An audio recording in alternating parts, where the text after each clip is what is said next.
لا إله إلا الله محمد رسول الله. Assalamualaikum warahmatullahi wabarakatuh.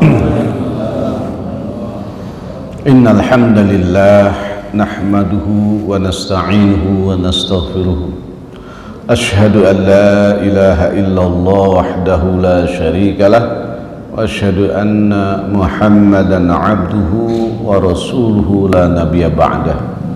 Amma ba'du, jamaah sholat subuh Masjid At-Taubah yang mudah-mudahan senantiasa dirahmati oleh Allah.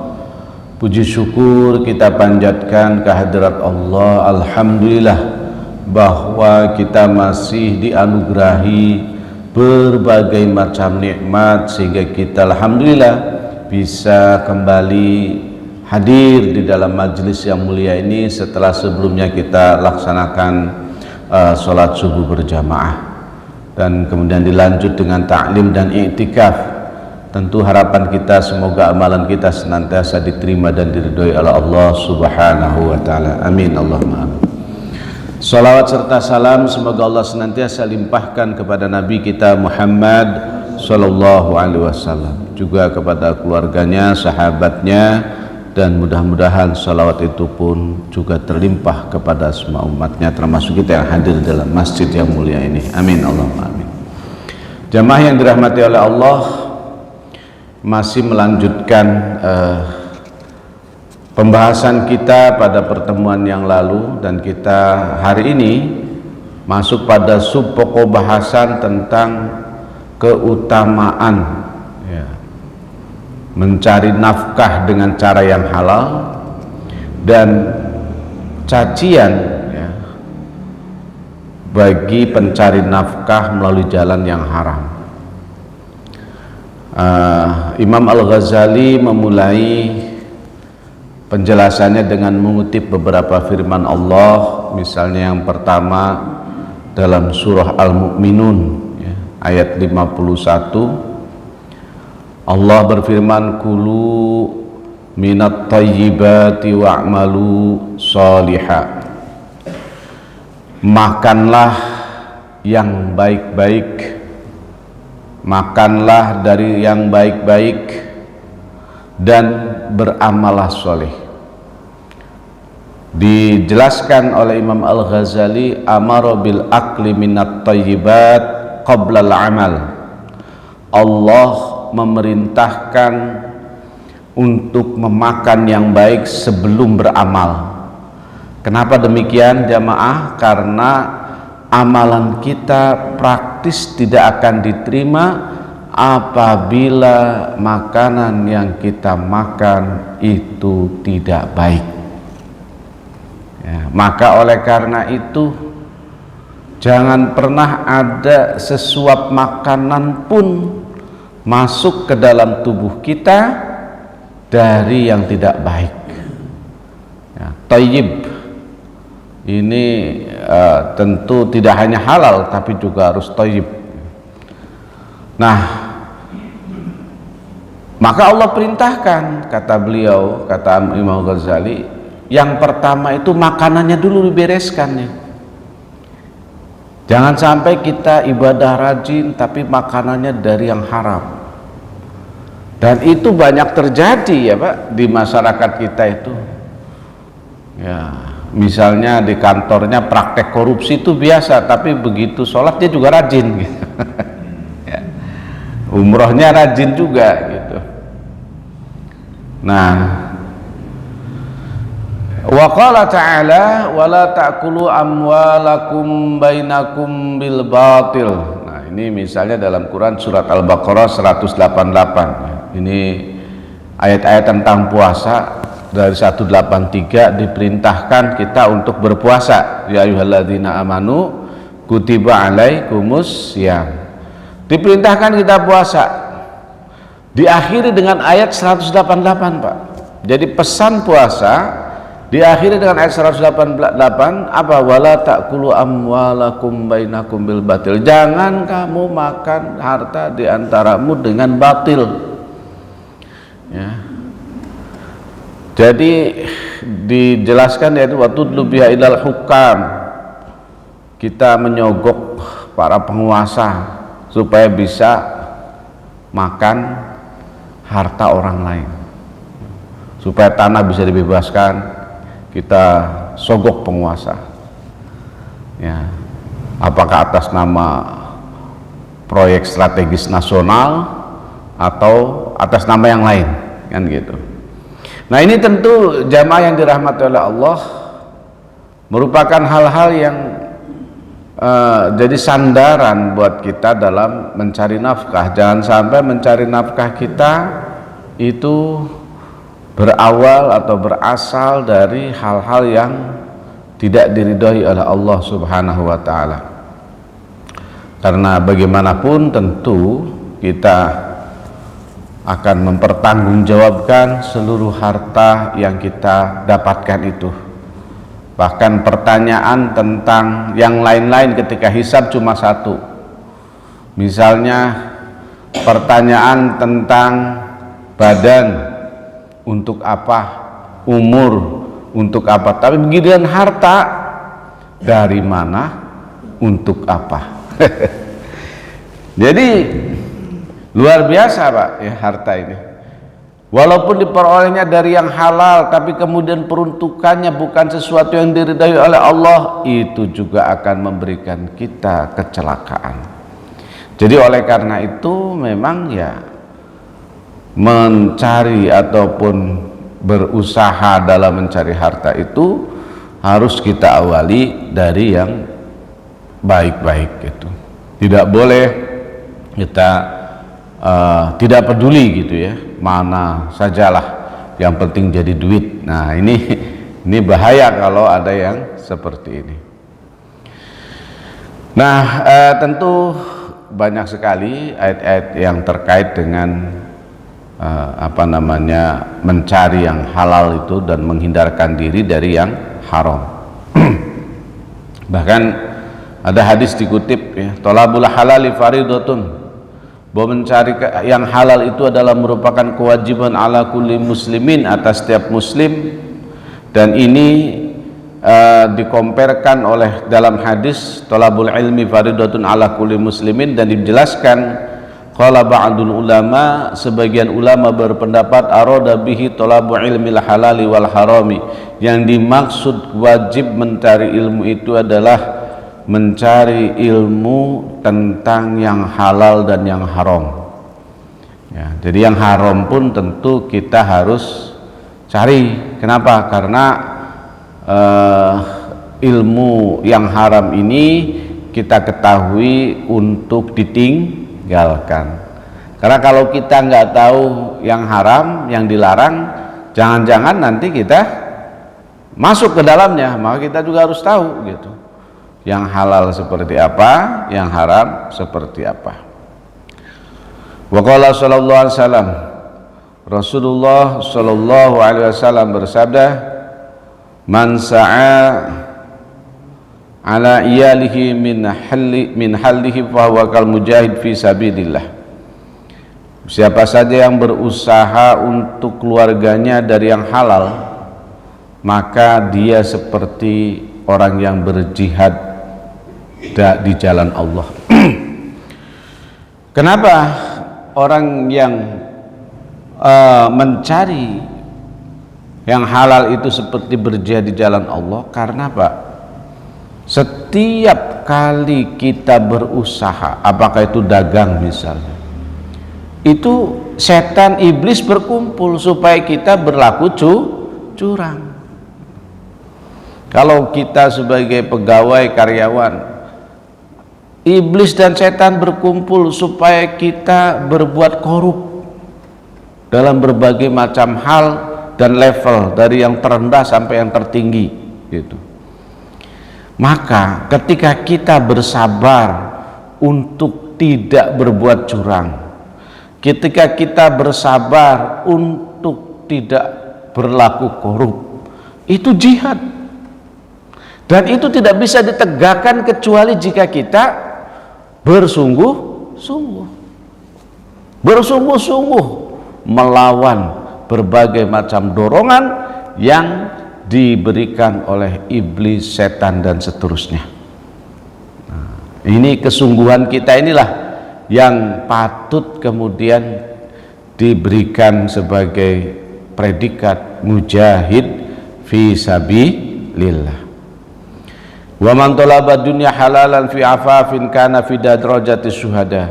Dan siapa saja yang mencari materi kehidupan dunia halalan dengan yang halal fi afafin dalam mencukupi kehidupannya, kana maka ia fi darajati syuhada, satu tingkat dengan para syuhada.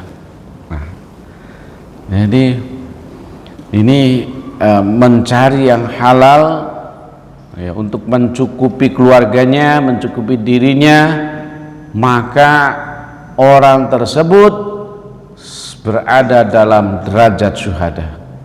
Nah, tentu jamaah yang dirahmati oleh Allah Subhanahu wa taala, ini adalah merupakan pendorong buat kita ya, walaupun secara sanad hadis ini dhaif gitu ya, tapi memberikan dorongan kepada kita agar apa? Agar tetap berusaha bagaimana supaya kita dalam memenuhi kebutuhan hidup kita dan keluarga kita itu dengan cara yang halal ya. Karena kalau ada yang haram yang masuk, nah ini yang repot Pak. Kenapa?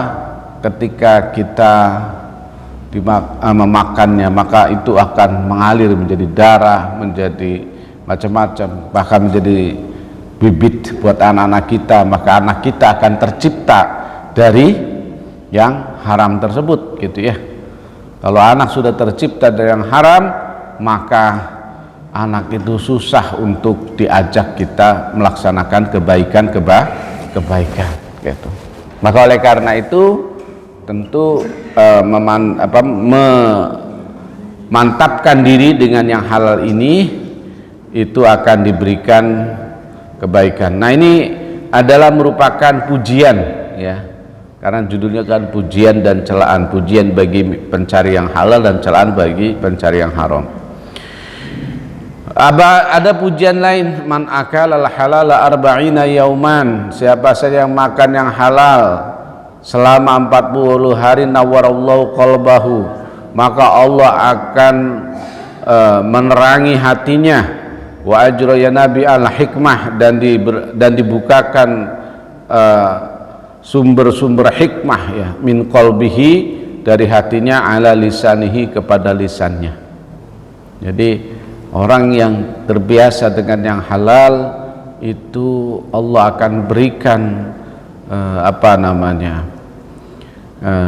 hati yang terang, dan kemudian dari hatinya ini akan menimbulkan pitutur-pitutur yang penuh dengan hikmah gitu ya, pada lisannya. Karena hatinya sudah terang, maka kemudian yang keluar dari lisannya itu adalah merupakan pencerahan-pencerahan, merupakan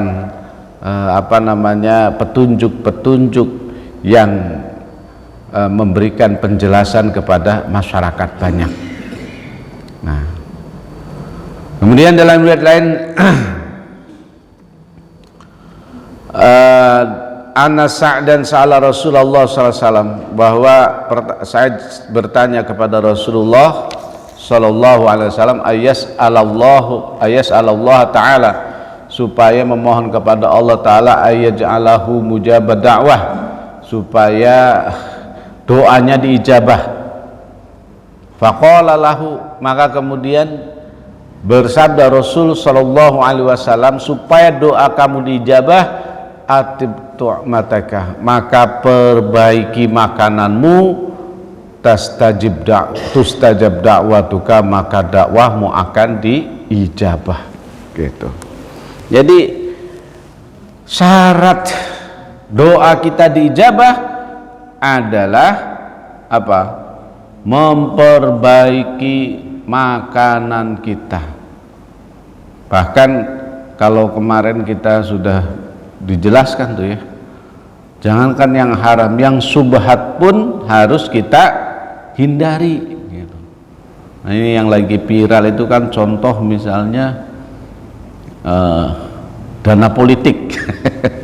Nah itu kan para ulama ya salah seorang kiai kita memviralkan itu karena politik. Misalnya kalau ada yang halal jelas, kita misalnya kerja dapat uang halal jelas, terus kita dapat uang tapi nipu jelas haram. Nah ini enggak seperti itu, adanya di tengah-tengah. Politisi datang kepada kita, ini sedekah dari calon gitu.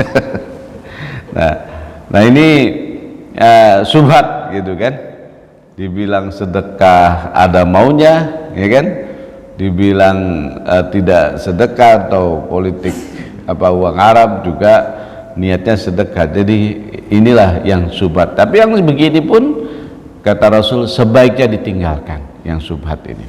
Maka oleh karena itu ketika ada seorang sahabat yang bertanya bagaimana supaya doa saya dikabulkan, kata Rasul, atib tu'mataka, perbaiki makananmu, tustajab da'watuka, maka akan diijabah doamu.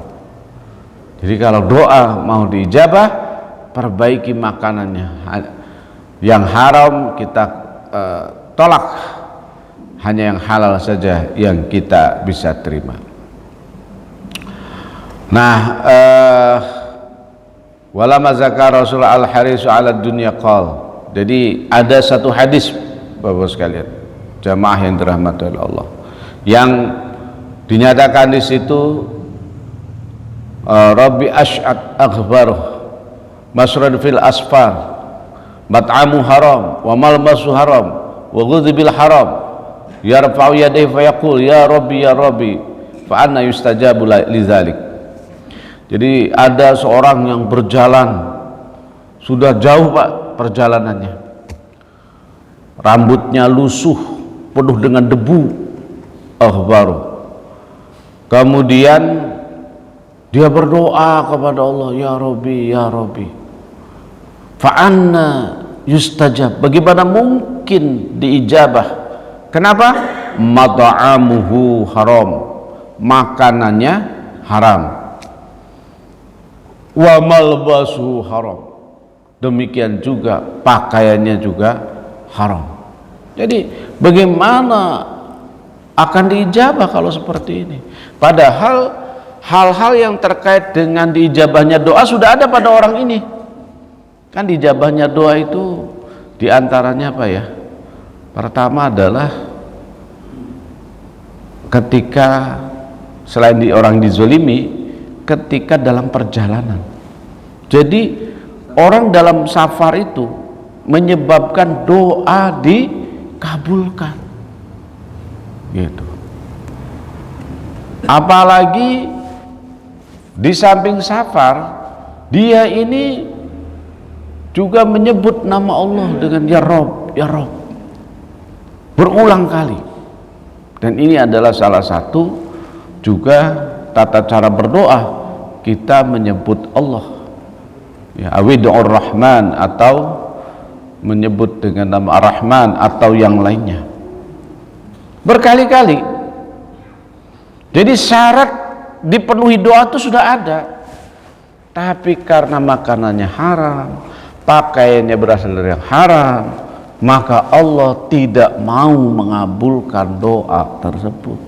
Fa anna yustajabu lidzalik, bagaimana mungkin aku mengijabah karena itu semua ya. Jadi kalau ada orang yang dizolimi terus doanya nggak makbul, padahal kan doa orang yang dizolimi kan makbul Pak ya, berarti jangan-jangan makanannya haram. Jadi ketika dia berdoa, Allah juga tolak tuh doanya. Jadi oleh karena itu jamaah yang dirahmati oleh Allah, dari sini kita bisa pahami bahwa ternyata untuk dekat dengan Allah tidak hanya bagaimana kita mampu mengimplementasikan diri dengan ibadah-ibadah yang banyak ya, pendekatan dengan Allah, tapi juga bagaimana kita memantaskan diri dengan makanan, dengan minuman, dengan pakaian yang kita pakai, dengan kendaraan yang kita miliki, dan seterusnya. Jangan sampai kemudian ada secuil pun yang haram di dalamnya, karena ketika ada sedikit saja yang haram, ini akan menjadi bermasalah, bahkan tadi doanya pun tidak diterima. Ya. Wa fi hadis Ibnu Abbas anin Nabi sallallahu alaihi wasallam, dan dari hadis Ibnu Abbas dari Nabi sallallahu alaihi wasallam, inna lillahi malakan ala baitil muqaddas yunadi kullal lailah, bahwa Allah memiliki para malaikat, ya, malaikat memiliki seorang malaikat ala baitul muqaddas, yang terdapat, yang berada di baitul muqaddas, yunadi kullal lail, dan dia senantiasa berdoa kullal lailatin, setiap malam. Apa doanya? Man akala haraman, ya, bukan berdoa, memanggil, maksudnya memberikan apa, penjelasan lah, memberikan maklumat gitu ya. Man akala haraman, siapa saya makan yang haram, maka lam yuqbal minhu sorfun wala adlun, tidak akan diterima darinya sorfun wala adlun. Apa sorfun? Dijelaskan di sini an-nafilah, yang sunnah-sunnah, wala adlun, dan juga al-faridah, yang fardu. Jadi yang sunnah maupun yang fardu tidak akan diterima, kata malaikat itu. Ya, siapa saja yang memakan haram, maka tidak akan diterima ibadah sunnahnya maupun ibadah fardunya. Gitu. Nah, ini kan menjadi sia-sia gitu Pak ya. Oleh karena itu, ya, kita harus berjihad tadi, memang mujahadah. Ya, kadang-kadang gini Pak, kalau kita yang belum punya kesempatan memang ngomongnya gampang gitu ya. Yang sudah punya kesempatan itu yang harus berjihad gitu. Misalnya ada menteri korupsi, wah korupsi, kita habisin dia, ya kan? Karena apa? Kadang-kadang karena kita bukan karena kita bersih, tapi karena kita memang nggak punya posisi seperti itu gitu. Kalau kita dalam posisi yang sama, bisa jadi malah kita lebih banyak korupsinya dibandingkan menteri tersebut. Nah, ya, ini juga saya kira hal yang perlu kita jihadi gitu. Ya, kita sekarang inilah, misalnya dalam hal apa namanya, menolak politik uang, kan masih belum bisa masyarakat itu serentak menolak semuanya kan, padahal itu adalah merupakan bagian dari korupsi. Jadi kalau kemudian pemimpin yang dihasilkan itu korupsi, karena memang rakyatnya juga tidak mampu menolak korupsi. Karena untuk menolak korupsi itu berjihad Pak, harus berjihad. Coba bayangkan Pak, orang memilih pemimpin hanya karena misalnya 200.000, 300.000 ya. Itu dilakukan sehingga akhirnya apa? Ada seorang pemimpin yang baik sekalipun, kalau dia nggak punya duit nggak bakal terpilih Pak, nggak bakal terpilih. Kenapa? Karena memang ya masyarakatnya belum berjihad untuk melawan korupsi, sehingga ketika terpilih ya lagi-lagi diulangi lagi praktek-praktek korupsi gitu. Nah, kemudian ada juga hadis yang menyatakan manistaro sauban bi asyrati darahima, siapa saja yang membeli pakaian dengan 10 dirham, wa fi samanihi dirhamun haram, dan di dalam harga itu ada 1 dirham saja yang haram. Jadi kita beli pakaian 10 dirham, tapi ada 1 dirham yang haram. Apa kata Allah? Kata Nabi, lam yuqbalullahu salatahu, maka Allah tidak akan menerima sholatnya gitu. Jadi harganya beli baju, misalnya kita beli baju harga 100.000, ada 10.000 dari yang haram, 90.000-nya halal tuh, tapi 10.000 ada yang haram, maka kata Nabi, ia tidak akan diterima ibadahnya, ya, tidak akan diterima sholatnya. Maka ya pastikan ya kita ini membeli apapun semuanya itu adalah dari yang halal, dan tentu yang paling utama pastikan bahwa uang yang kita bawa adalah semuanya uang yang halal gitu. Jangan sampai kemudian yang dibawa ke rumah, yang dibawa oleh kita itu uang yang enggak jelas, apalagi yang tidak haram, yang tidak halal gitu. Ya, yang enggak jelas, yang tidak halal, sebaiknya tidak kita lakukan, tidak kita terima. Maka jamaah yang dirahmati oleh Allah, ya misalnya ada ustadz juga yang mempersoalkan tentang kebiasaan di masyarakat kita ada uang tips gitu. Uang tips ini halal apa haram gitu kan. Nah ini memang macam-macam Pak ya. Kalau jadi menteri ada uang tips itu jadi masalah Pak. Misalnya Bapak jadi menteri, impor beras, impor gula, kan itu volumenya berjuta ton kan. 1 kilo dapat 1.000 perak atau 500 rupiah, itu kalau jutaan ton banyak sekali gitu kan. Tapi kan berawal dari kebiasaan terima uang tip kita ini kadang-kadang, padahal memang kalau volumenya kecil kelihatannya biasa, tapi ketika volumenya besar itu menjadi luar biasa. Dan ketika volume besar itu sesungguhnya diawali dari volume kecil gitu. Ya. Nah misal Bapak jadi kepala sekolah, terus datang penerbit buku, ya kan, Pak ini harganya 150.000, nanti ada 20.000 buat Bapak. Datang penerbit yang lain, Pak ini harganya 30.000, buat saya berapa? Nggak ada Pak. Yang dipilih pasti yang ngasih 20.000, walaupun mungkin tidak bagus secara kualitas gitu. Nah ini seperti ini kadang-kadang kan dikatakan sesuatu yang biasa Pak ya, padahal ketika dibawa pulang di uang nggak jelas, ini nggak jelas halal haramnya.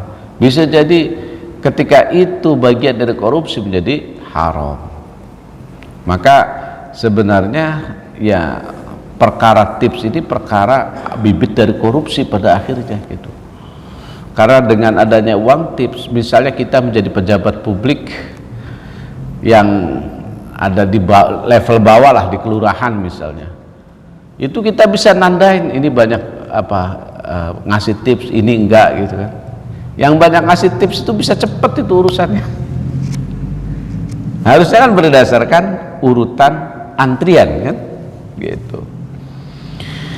Nah inilah jamaah yang dirahmati oleh Allah, maka kita harus melawan ya hal-hal seperti itu. Waqala sallallahu alaihi wasallam, Rasul bersabda, kullu lahmin nabata min haram fannaru aula bihi. Setiap daging yang tumbuh dari yang haram, maka neraka lebih berhak untuk mendapatkannya. Nauzubillah min zalik gitu. Jadi setiap daging yang tumbuh dari yang haram, karena kan daging kita ini bisa bekerja tumbuh badan kita ini karena ada asupan makanan. Maka kemudian ketika makanannya haram, ini akan menjadi masalah ya, sehingga tidak bisa dipertanggungjawabkan dan akhirnya menjadi atau neraka menjadi yang berhak pada daging haram itu. Dan ada lagi, man asaba malan min ma'samin fa wasala bi rahiman aw tasaddaqa bi aw alfaqa fi sabilillah. Siapa saja yang mendapatkan harta dari jalan dosa kemudian menggunakan harta itu untuk silaturahim, sedekah, bahkan infak fi sabilillah, jama'allahu zalika jami'an, maka Allah akan mengumpulkan itu semua, silaturahimnya, infaknya, sedekahnya, dikumpulkan ke mana? Qadzafahu finnar, maka dilemparkan ke dalam api neraka. Jadi nggak bisa Pak kita wakaf, bersedekah, apalagi dari harta yang haram gitu. Karena ketika kita melakukan itu semua, maka ya masjidnya jadi, ya mudah-mudahan makmur tuh masjidnya gitu kan. Nah, tapi itu tidak menjadi amal soleh dia, bahkan dikumpulkan semuanya dilemparkan ke neraka. Nah, ini kan bahaya. Nah, ini saya kira banyak sekali ayat-ayat, hadis-hadis yang terkait dengan ini. Maka kemudian kita masuk kepada bagaimana implementasi dalam kehidupan sehari-hari para sahabat dan juga tabi'in serta ulama-ulama gitu ya. Ini dijelaskan Pak. Misalnya faqad warada an-siddiqah, ya, bahwa ada satu berita Abu Bakar As-Siddiq radhiyallahu anhu syariba labanan, dia meminum susu, min kasbi abdihi, dari hasil usaha hambanya, summa sa'ala abdahu, kemudian dia bertanya kepada hambanya itu. Jadi minum dulu baru nanya Pak. Faqala, kamu dari mana nih susu, kira-kira begitulah. Faqala, hambanya menjawab, takahantu liqaumin fa'atuni, ini wahai Tuhan, saya tadi praktek perdukunan praktek perdukunan, praktek jadi dukun, kemudian dia, orang-orang itu setelah saya praktek perdukunan, mereka memberi saya susu. Abu Bakar mendengar itu, fa adkhala asabi'ahu fi fihi wa jala yaqi'a hatta zanantu anna nafsahu satakhriju. Jadi setelah mendengar itu, beliau masukkan jari-jarinya ke mulutnya, dimuntahkannya, hatta zonantu, sampai aku mengira anna nafsahu satakhriju, seakan-akan nyawanya akan keluar karena muntahnya begitu luar biasa. Nah, kemudian summa qala Allahumma inni a'taziru ilaika mimma hamaltul uruq wa khalatul am'a, ya Allah, aku memohon ampun kepadamu dari apa-apa yang telah masuk ya ke dalam mulutku dari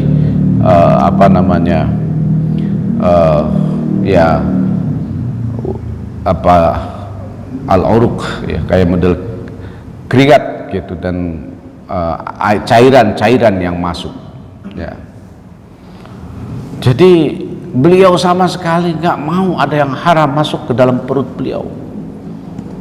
Maka kemudian beliau akan memverifikasi ini dari mana, bukan asal ada makanan gitu. Wa fi ba'dil akhbar, dan di sebagian kabar, annahu sallallahu alaihi wasallam akhbaru bizalik. Kemudian dalam riwayat lain, Rasulullah SAW mendapat kabar tentang perilaku Abu Bakar itu, yang dia minum susu, kemudian dia bertanya kepada hambanya, dan hambanya mengatakan bahwa susu didapat dari praktik perdukunan sebagai jasa lah ya, jasa praktik perdukunan. Maka kemudian hal itu disampaikan kepada Rasulullah, wahai Rasulullah, Abu Bakar begini begini begini.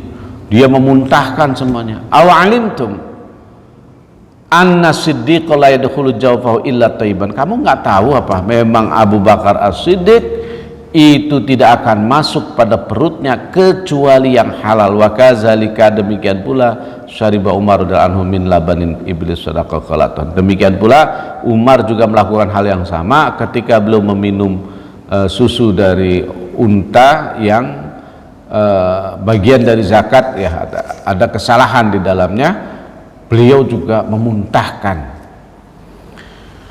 Jadi jamaah yang dirahmati oleh Allah, dari sini maka kita bisa melihat bahwa betapa ya orang-orang itu di zaman dulu memiliki integritas yang sangat tinggi untuk mendapatkan harta itu, tidak mau dengan hal-hal yang yang penting banyak, nggak peduli halal dan haram gitu.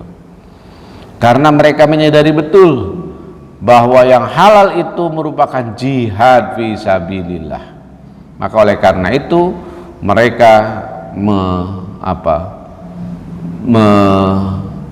menjadikan ya etos kerja halal itu sebagai etos yang tinggi. Nah, ini masalahnya kan di kita ini kadang-kadang orang lebih apresiasi kepada yang penting dia keren.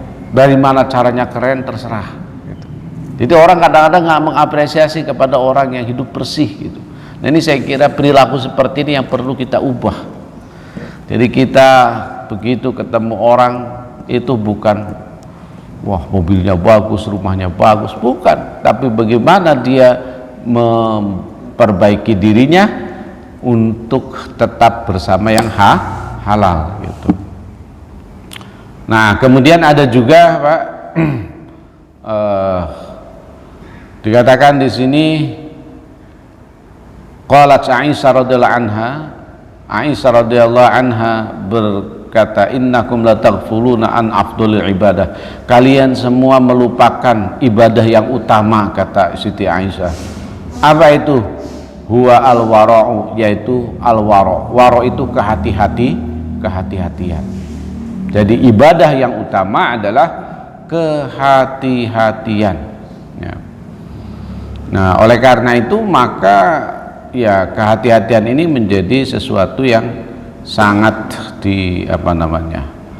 diperhatikan gitu, sehingga tidak menjadikan ibadahnya itu sebagai sesuatu yang kemudian ditolak oleh Allah Subhanahu wa taala. Kemudian waqala Sufyan Sauri berkata, man anfaqa minal harami fi taatillah kana kaman tahara sauban najasa bil bauli wasaubi najasi ya. Jadi orang yang berinfak dari yang haram itu dalam ketaatan kepada Allah sama seperti orang mencuci baju kena najis ya dengan air kencing. Jadi mencuci najis dengan air kencing ya, bagaimana mau suci gitu. Itu ketika orang berbuat kebaikan tapi kebaikannya itu berasal dari yang haram gitu. Maka oleh karena itu jamaah yang dirahmati oleh Allah, tentu ini juga menjadi pelajaran buat kita bahwa ternyata ya dalam kehidupan ini kita jangankan yang haram gitu ya, yang ragu-ragu saja harusnya kita berani menolaknya. Ini halal apa haram, ini halal apa haram, sudah tolak aja gitu ya. Karena apa? Karena kita ini ya ketika mengikuti yang ragu-ragu tadi, kata Nabi, lama-lama kita akan terjerumus kepada yang haram gitu. Tapi kalau yang ragu-ragu itu kita tolak, maka insya Allah akan menjadikan kita kuat untuk menuju yang haram. Kita kuat. Kenapa? Yang ragu-ragu juga kita tolak, apalagi yang jelas-jelas haram gitu. Nah, satu lagi saya kira dari para sahabat ya dan para orang-orang soleh, satu lagi dari Ali alaihissalam ya, wa ghairi inna dunya halaluha hisabun, kata Sayyidina Ali, dunia itu yang halalnya akan dihisab. Jadi halal saja dihisab, Pak. Wa haramuha adzabun, dan yang haramnya akan diazab. Yang halalnya dihisab, yang haramnya diazab. Wa subhatu itab, dan yang subhatnya melelahkan. Jadi oleh karena itu ya kita jangan terperdaya oleh manisnya dunia. Ini saja sebagai pengantar, mudah-mudahan ada manfaatnya. Semoga kita semua diberikan kekuatan oleh Allah Subhanahu wa taala untuk senantiasa hanya mencari dan mendapatkan yang halal, dan mampu menolak baik yang subhat apalagi yang haram. Amin ya rabbal alamin. Barakallah. Wassalamualaikum warahmatullahi wabarakatuh.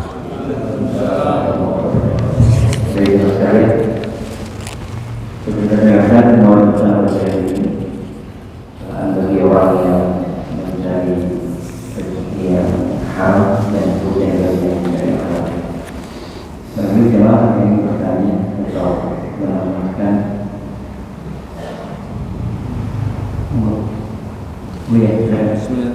Assalamualaikum warahmatullahi wabarakatuh. Waalaikumsalam warahmatullahi. Memang dilema juga, Ustaz. Yang bekerja di lembaga keuangan, di antaranya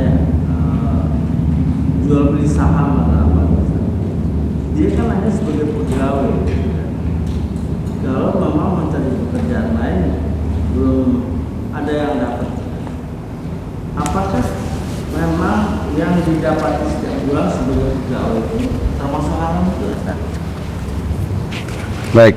Satu kedua, Ustaz, gini, ada pendapat, saya tidak baca itu pendapat aja, ada Pak Ustaz, kalau memang kita dapat amplop apalah namanya gitu, yang berbentuk kita nggak jelas, abu-abu gitu, tapi bisa kita manfaatkan seperti bangun WC masjid, jalan-jalan kampung yang belum baik, apakah dalilnya itu sahih, Ustaz? Hanya dua itu, Ustaz. Terima kasih. Assalamualaikum warahmatullahi wabarakatuh. Waalaikumsalam warahmatullahi wabarakatuh.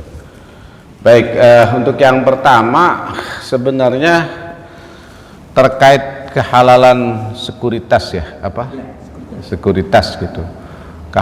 Kehalalan dan keharaman sekuritas ini kan karena ini wilayah fikih, maka kemudian memang menjadi debatable juga itu. Ya, termasuk bunga bank, Pak ya. Bunga bank itu sebagian ulama yang di Al-Azhar misalnya, itu ada yang menghalalkan gitu. Artinya bunga bank itu bukan riba kata mereka. Ada yang berpendapat begitu, termasuk juga sekuritas. Nah, tapi kalau mau berarti kan ini masuk wilayahnya abu-abu ya, subhat lah gitu. Nah, berarti kalau mau benar-benar halal ya apply lamaran ke sekuritas yang syar'i. Kan sudah ada sekarang kan yang syariah gitu, menjadi admin di situ, menjadi apa di situ. Ya, jadi maksudnya kalau sudah labelnya syariah itu kan sudah ada dewan pengawas syariah yang bisa manajemen ini supaya yang abu-abu itu menjadi putih gitu ya. Nah, misalnya gini, bank syariah itu kan ya walaupun juga kontroversi juga, tetapi saya kira dengan mengubah akadnya, kemudian mengubah juga sistemnya itu memang berbeda dengan sistem bunga kan. Misalnya bagi hasil gitu atau murabahah ya, jual beli secara tunda gitu. Itu kan berbeda Pak, karena tidak memakai suku bunga gitu ya. Memang ya ada lebihnya, pasti ada lebihnya, tapi lebihnya itu dasar akadnya berbeda gitu ya. Saya kira sarannya seperti itu. Yang kedua terkait dengan yang penting ini selesai, misalnya pembangunan rumah ibadah, pondok pesantren, majelis taklim ya, daripada ini duit dikemana-manain gitu kan.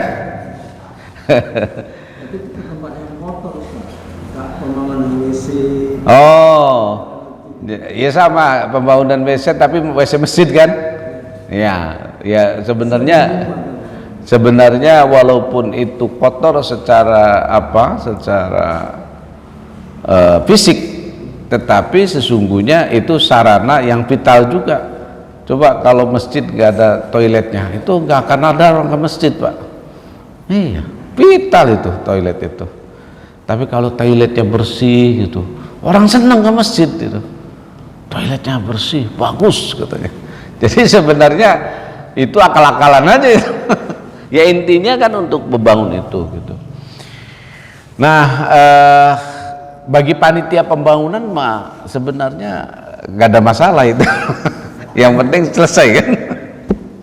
Ya, daripada dia pusing mikirin utang masjid ya kan, utang pesantren misalnya. Nah, yang kedua ada juga beralasan gini Pak, kalau umat Islam nggak mau terima, ini diambil oleh yang lain katanya. Ini bahaya juga gitu. Jadi ada yang berpikirnya begitu. Nah, karena ini bukan untuk pribadi, saya kira silahkan aja lah gitu. Nah, yang kita bahas ini kan yang masuk ke dalam pribadi kita Pak, untuk nafkah diri dan keluarga. Ini yang harus betul-betul sangat hati-hati ya. Jangan sampai ada sedikit pun yang tercampur ya dengan sesuatu yang haram gitu. Jangan pula misalnya kita suami-suami sudah berusaha yang halal, istri kita malah misalnya berebut sama tukang sayur ya kan. Nah ini kan waduh, jangan juga begitu. Wah, bawang merah mahal misalnya kan, kata tukang sayurnya emang 5.000 sekarang segini Pak, Bu dikit amat, terus ngambil sendiri, nambahin sendiri. Nah itu kan jadi bahaya itu.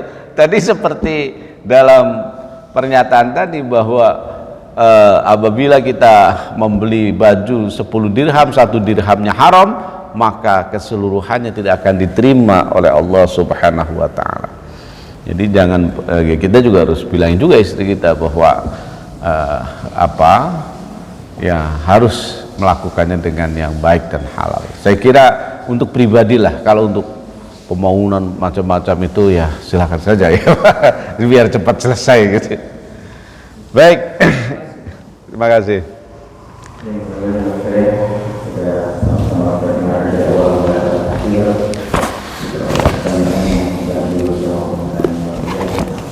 Kami sekalian